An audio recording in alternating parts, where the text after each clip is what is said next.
r/NoSleep. Posted by u/10minute horror. After playing a mirror game in college, my entire dorm lost their minds. In college, there was a guy on our floor named Steve who was studying evolutionary psych and was constantly conducting different psychological tricks and experiments on us. They were all pretty cool and challenged us to think outside the boundaries of our minds. One night, he came back with a mirror game. It was similar to other dares and challenges involving mirrors like Bloody Mary or Candyman. Only in this case, the villain that showed up in the reflection was you. Kind of. The game involved perception. Namely, your perception of yourself. From there, it expanded outwardly, encompassing other people and places and their relation to you. All you needed was yourself, a mirror, and complete concentration. I had a mirror, but it was a long week and all I wanted to do was sleep, so I stayed in. A floor-wide email was sent out inviting everyone to try it in their rooms. The game was called the Jamais Vu Challenge. Jamais vu is a French phrase, and translates to being the literal opposite of déjà vu. Whereas the latter, déjà vu, translates to already seen, jamais vu translates to never seen. In a psychological sense, it relates to the phenomenon of experiencing a situation that should be familiar, but is instead foreign and unrecognizable. Seeing things or people that you should know, but for some reason, they appear as strangers or unknowns. Everyone has experienced some form of this in their life. An easy example would be if you've ever been looking for something in your home. After minutes of searching, you finally located in a place you know you checked multiple times, but for some reason, it blended into the surroundings and its familiarity made it invisible, or temporarily unknown. The Jamais Vu Challenge was grounded in this idea. The challenge played with our own perception of who we are, and had very simple directions. You had to be alone in front of a mirror, and you had to keep it close to your face. Then you had to stare into your own eyes and say your name repeatedly. The name repetition and eye contact with your reflection allowed you to accelerate the familiarity you had with your name and face. The objective was to say your name so many times, the word no longer made sense to you, while at the same time concentrating on your face so diligently you no longer recognized it. I wouldn't recommend it, but if you're brave you can try it. You'll be surprised with how quickly your name means nothing and your face becomes a stranger's. How the sounds and syllables turn alien and your eyes, nose and lips morph into an outsider's. The challenge, if done correctly, made you forget who you were? So, in a sense, it shaved you down to your most basic human instincts. It reminded me of a story I once heard from a drama teacher. She had a student who was quiet and reserved and had a hard time breaking out of her shell.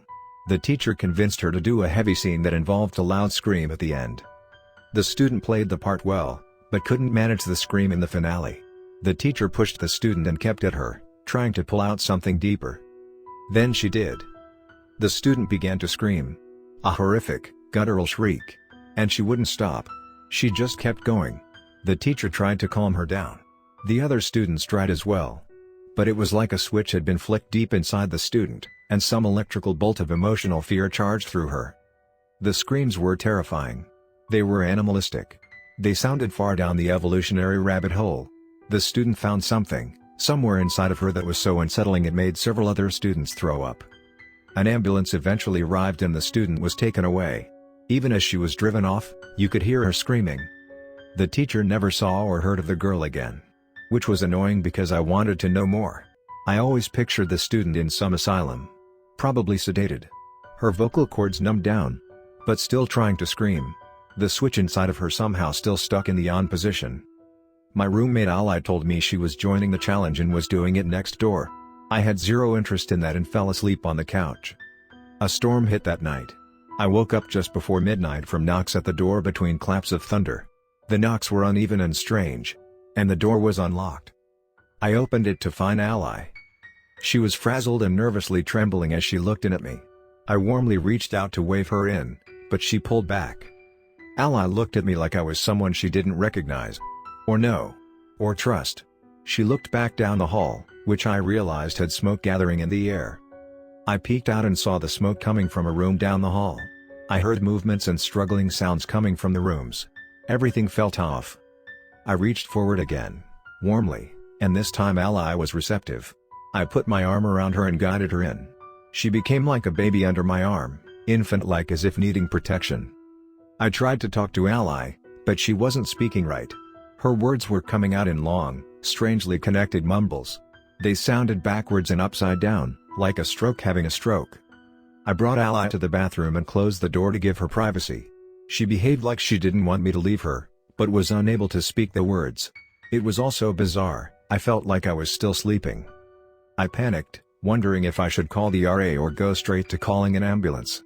Then I heard a scream. It was from somewhere on this floor, further down the hall near the rec room. Then the fire alarm went off. And another. And another. But just as soon as they did, I heard 3 loud, individual cracks, and the ringing shorted out. I tried calling Steve. I could hear his cell phone ringing somewhere in the hallway. It continued ringing all the way into voicemail. No one answered. I tried again. But nothing. It kept ringing until it stopped. I waited a few minutes until the hallway had been quiet long enough. Then I grabbed a pen-sized can of pepper spray and quietly opened the door and peeked out. It reeked of burned toast.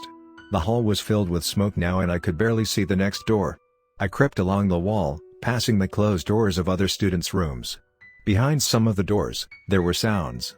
Unintelligible mumbles and cries. My plan was to get to Marie's room.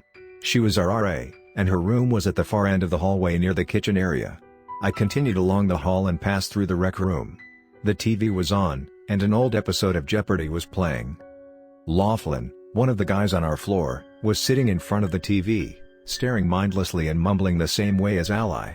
He made me uneasy, and he wasn't acting like the normal guy I would watch shotgunning beers in bathroom stalls. I backed up, deciding to go back to my room and try calling Marie instead. I turned back to the hallway and the cloud of smoke. There was a crying sound coming from deep within it. Between the sobs, there were jumbles and backwards words. That same stroke-like cadence. It was a sad, disturbed crying that made me want to run back to my room and bolt the door. The silhouette got closer and turned into Laura, another student. Laura's room was down the hall, near the staircase. She was stumbling towards me, her hands cupped out in front of her. She was trying to speak, but crying through it. Laura tripped, falling forwards, her hands out and pleading for some kind of sustenance. I didn't know what to do, so I backed up. And just as I did, a new shadow appeared. It was Steve. And he'd lost his mind. Steve was swinging one of his baseball bats, which was covered in blood. He, himself, was also covered in blood and his clothes were ripped and shredded. His eyes were wild and he was screaming violent jumbles of words. Steve didn't see me, but he saw her. He grunted at her and swung the bat viciously. The bat connected with the side of Laura's head, sending her sprawling into a room. Steve followed her in, swinging the bat like he was playing whack-a-mole. Laura's screams and cries drowned out and were replaced by the slapping thud of Steve's bat against flesh and bone. I rushed across the doorway and tried to make it down the hall, but Steve heard me and chased me down. Steve got a hold of me 2 doors down from my own. He had one arm around me and was trying to pull me to the ground. I got a hand free and pulled out my pepper spray. I struggled and fought and managed to press it right into one of his eyes while I was shooting it. Steve screamed and let go of me. I shoved him back and ran through the smoke. I got inside my room and locked the door. He never came to the room, but I heard him crying and hitting the walls as he patrolled the hall. I got a knife from my mini kitchen and went to check on Ally. I found her huddled up in the far end of the bathtub. She reached out to me like a child would its mother. I spent the next hour holding her and rocking her to sleep. Campus and state police arrived and cleared all the rooms. They found us in the bathtub. Ally was still spouting gibberish, but I could speak and told them what I knew. As we were escorted out of our room and down the hall, I saw numerous body bags in rooms in the kitchen. I knew Laura had died, but it didn't hit me until then how much larger this all was. In the end, it turned out that Steve had killed 7 students in the RA Marie. Ally eventually recovered, regaining her memory of self and others. Steve went into an asylum. He's very lucid and normal now as well, but he has a strange, animal quality to his eyes.